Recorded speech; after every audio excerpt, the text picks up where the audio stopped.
کے تمام دوستوں اور مسجد اخن کے تمام مسلیوں کی طرف سے آپ کا بہت بہت شکریہ کہ اتنی خوبصورت ترتیب آپ نے ہمیں دی تاکہ ہم ربیع الاول کے اس مہینے میں زیادہ سے زیادہ درود و سلام جو ہے اس کو پیش کر سکیں حضور صلی اللہ علیہ وسلم کے حضور. تو جزاکم اللہ.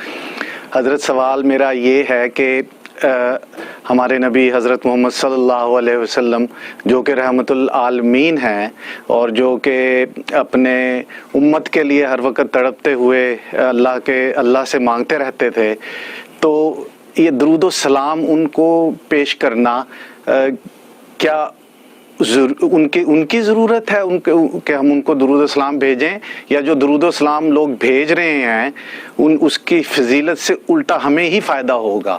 تو حضرت یہ ہمیں سمجھا دیں تاکہ ہم پوری توجہ کے ساتھ جو ہے حضور صلی اللہ علیہ وسلم پہ زیادہ سے زیادہ درود و سلام بھیج سکیں.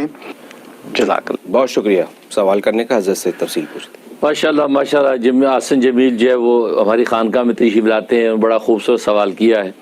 ظاہر ربیع الاول کی نسبت سے اور خاص طور پر صلاۃ و سلام کے حوالے سے سوال کیا ہے. سب سے پہلے انہوں نے اپریشیٹ کیا ہم نے جو ترتیب بنائی صلاۃ و سلام کی، تو ماشاءاللہ جو ہے تاکہ لوگ زیادہ سے زیادہ جو صلاۃ و سلام کو سبمٹ کریں ہمارے اس کاؤنٹر کے اندر. اور میں نے صلاۃ و سلام بھی بتلایا ہے، وہ شارٹ چھوٹا سا صلاۃ و سلام ہے اور وہ بہت جامع ہے، اور وہ ہے صلی اللہ علی النبی الامی و آلہ وسلم. بس اس کا یہ فائدہ ہے کہ چند سیکنڈ کے اندر پڑھ لیا جاتا ہے، لہذا کثرت سے تیزی سے آپ پڑھ سکتے ہیں. صلی اللہ علی نبی الامی و آلہ وسلم، صلی اللہ علی نبی الامی و آلہ وسلم، صلی اللہ علی نبی الامی و آلہ وسلم.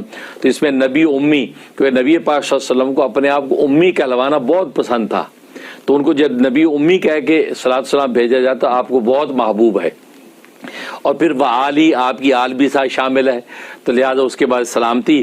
تو یہ درود و سلام جو میں نے بتایا اس کی عادت ڈالیں، کثرت سے پڑھیں، ورنہ کسی بھی درود کی آپ کو عادت ہے وہی آپ پڑھ سکتے ہیں، لیکن یہ بھی درود بھی میں نے بتلا دیا ہے.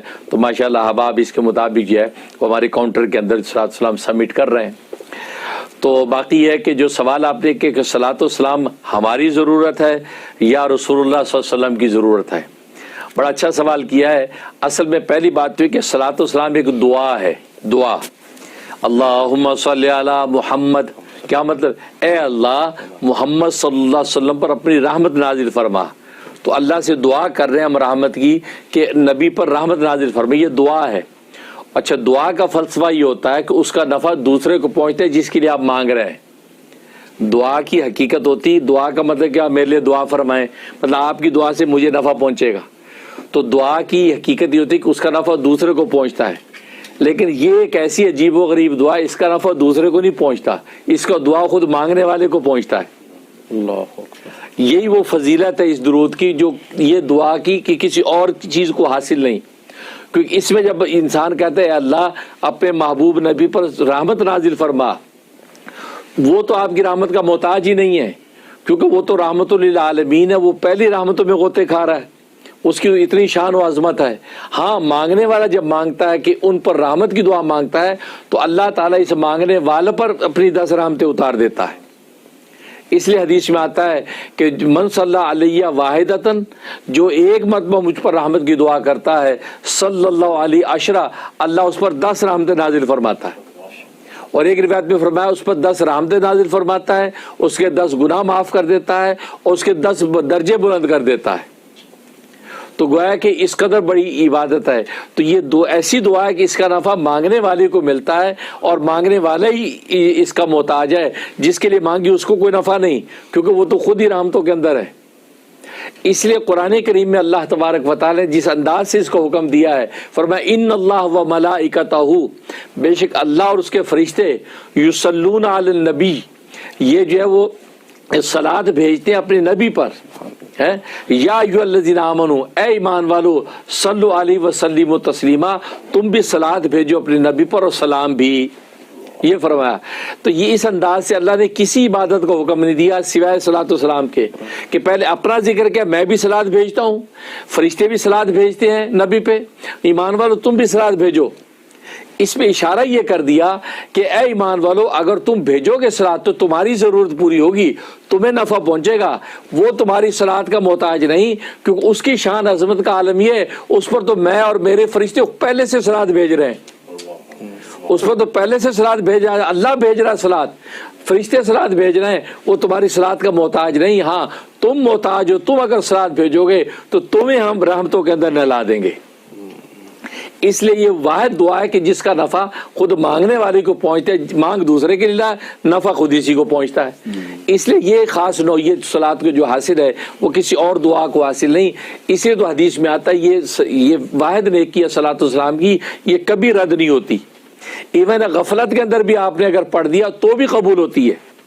آپ کی قرآن کی تلاوت رد ہو سکتی ہے, آپ کی نمازیں رد ہو سکتی ہیں, اللہ کے ذکر رد ہو سکتا ہے, کسی بھی چیز کو اللہ جب رد کر سکتے ہیں, لیکن صلاۃ و سلام جب پڑھا جاتا ہے اللہ اس کو رد نہیں کرتے, کیونکہ آپ اس کے محبوب کے لیے دعائے رحمت کر رہے ہیں, اور محبوب کے لیے دعائے رحمت ہو تو کیا وہ قبول نہیں ہوگی؟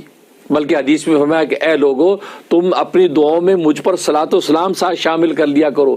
جب تک مجھ پر صلاۃ و سلام تم نہیں پڑھتے تو تمہاری دعائیں آسمان کے نیچے لٹکی رہتی ہیں, عرش پر نہیں پہنچتی. لیکن جیسے مجھ پر صلاۃ و سلام بھیجتے ہو تو وہ صلاۃ و سلام کے ساتھ مل کے وہ دعا اللہ کے عرش پر پہنچ جاتی ہے. یہ وہ عبادت ہے جو کبھی رد نہیں ہوتی. اور مزے کی بات علماء نے لکھا ہے کہ یہ صلاۃ و سلام صرف اس امت محمدیہ کی خصوصیت ہے, صرف ہمیں دیا گیا ہے یہ کہ آپ اپنی نبی پر کثرت سے صلاۃ و سلام بھیجیں. پہلی امتوں کو نہیں ملی یہ نعمت, پہلی امتوں کو نہیں کہا گیا کہ اپنے نبیوں پہ صلاۃ و سلام بھیجو. یہ صرف ہماری امت کی خصوصیت ہے کہ اس محبوب کے اوپر صلاۃ و سلام بھیجو. اس کی وجہ کیا ہے؟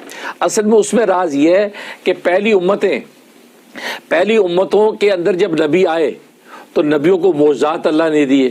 ان معجزات کو دیکھ کر بہت سے لوگوں نے ان کو خدا سمجھ لیا, کیونکہ وہ ایسے واقعات ان کے ہاتھ سے ظاہر ہوئے, مردوں کو زندہ کر دیا اور بادرزہ اندھوں کو بینا کر دیا. تو انہوں نے کہا بھائی یہ خدا ہی ہے. ان کو اللہ کا بیٹا بنا دیا حضرت عیسیٰ علیہ السلام کو. حضرت موسیٰ کے ہاتھ پہ جو ہے وہ چیزیں ظاہر ہوئیں, ان کو جو ہے اللہ کا وہ کر دیا اور اوتار بنا دیا. حضرت عزیر جو ہے عزیر وہ 100 سال کے بعد دوبارہ زندہ ہوئے, ان کو جو ہے خدا بنا دیا. تو گویا کہ پہلے نبیوں پر جب سب معجزات ظاہر ہوئے تو بجائے اس کے کہ وہ ان کو نبی سمجھتے, ان کو جو اللہ تبارک و تعالیٰ کی الوہیت کے اندر شامل مان لیا, شرک کرنے لگ گئے. تو چونکہ ہمارے نبی آخری نبی تھے, ان کے بعد کوئی نبی آنا نہیں تھا. اگر یہ امت بھی شرک کے اندر مبتلا ہو جاتی توحید کہاں سے آتی؟ تو اللہ تبارک و تعالیٰ نے اس امت پر اپنے اس نبی, اور اس نبی کو اتنے کمالات دیے ہیں کہ سارے نبیوں کے کمالات ایک نبی میں جمع کر دیے. حسن یوسف دم عیسیٰ ید بیضا داری آنچے خوبا ہما دارن کی تو تنہا داری. تو جب وہ چیدہ نبیوں کو جب موضوع اور کمال ملے تو لوگوں نے ان کو خدا بنا لیا, اور یہاں پر تو سارے کے سارے موضوع اکٹھے ہو گئے, ان کو تو یقینا خدا بناتے, شرک ہو جاتا. تو اللہ تبارک و تعالی نے یہ کیا کہ اپنے اس نبی پر کثرت سے صلات پڑھو. اس کا کیا مطلب؟ اللہم صلی علی محمد ہم کرتے ہیں, اے اللہ محمد صلی اللہ علیہ وسلم پر اپنی رحمت نازل فرما, اپنی سلامتی نازل فرما, اپنی برکت نازل فرما. اب یہ اس محمد صلی اللہ علیہ وسلم کے لیے اللہ سے دعا مانگتے ہیں رحمت کی, تو کیا نظر آتا ہے کہ رحمتیں بھیجنے والی ایک بڑی ذات اللہ کی وہ اس نبی پر رحمت بھیج رہی ہے. تو گویا کہ یہ نبی بھی اس کی رحمت کا محتاج ہے, یہ نبی بھی اسی کی رحمت کا محتاج ہے جس سے ہم مانگ کے دعا کر رہے ہیں. تو جب نبی اس کی بھی رحمت کا محتاج ہے, اور محتاج کبھی خدا نہیں ہو سکتا, لہذا شرک کی جڑ کٹ جاتی.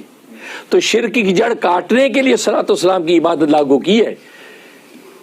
تو ہم جب مانگتے اللہم صلی علی محمد, کیونکہ ہم نبی پر رحمت نہیں بھیج سکتے, ہم اللہ سے کہتے ہیں آپ بھیجیے. اور ظاہر جب اللہ بھیج تو اللہ بڑا ہوا, اس کے نیچے محمد ہے, بعد خدا بزرگ تو قصہ مختصر ہے, تو پہلے خدا اس کے بعد مصطفیٰ. تو یہ فرق مراتب اپنی جگہ قائم رہتا ہے, اور شرک کی نوعیت پیدا نہیں ہوتی کہ ہم جیسے عیسائیوں نے کہہ دیا کہ عیسیٰ علیہ الصلوۃ والسلام ابن اللہ ہیں, اللہ کی الوہیت کے اندر شامل ہیں, یا اللہ تبارک و حلول کر لیا ان کے اندر. تو وہ عقیدہ یہ امت پہ نہیں رکھتی. وہ کہتا نہیں مقام بہت اونچا محمد مصطفیٰ کا, لیکن وہ مصطفیٰ ہے, وہ خدا نہیں ہے. کیونکہ خدا ہی کی رحمت کا محتاج ہے. اب یہ کثرت سے صلاۃ والسلام بھیجتا ہے تو وہ عقیدہ توحید کے اس کا پختہ ہوتا چلا جاتا ہے اس وجہ سے کہ نبی جو ہے وہ خدا نہیں ہے بلکہ خدا کا برگزیدہ پیغمبر، سارے پیغمبروں کا جو ہے گویا کہ سردار اور آقا ہے. یہ وہ راز ہے کہ اس امت کو کثرت سے صلاۃ والسلام پڑھنے کو حکم دیا تاکہ شرک کی جڑ کٹے اور توحید اس کے قلب و جان کے اندر جانگزی ہو جائے. آمین. یہ وجہ. جزاک اللہ خیر حضرت.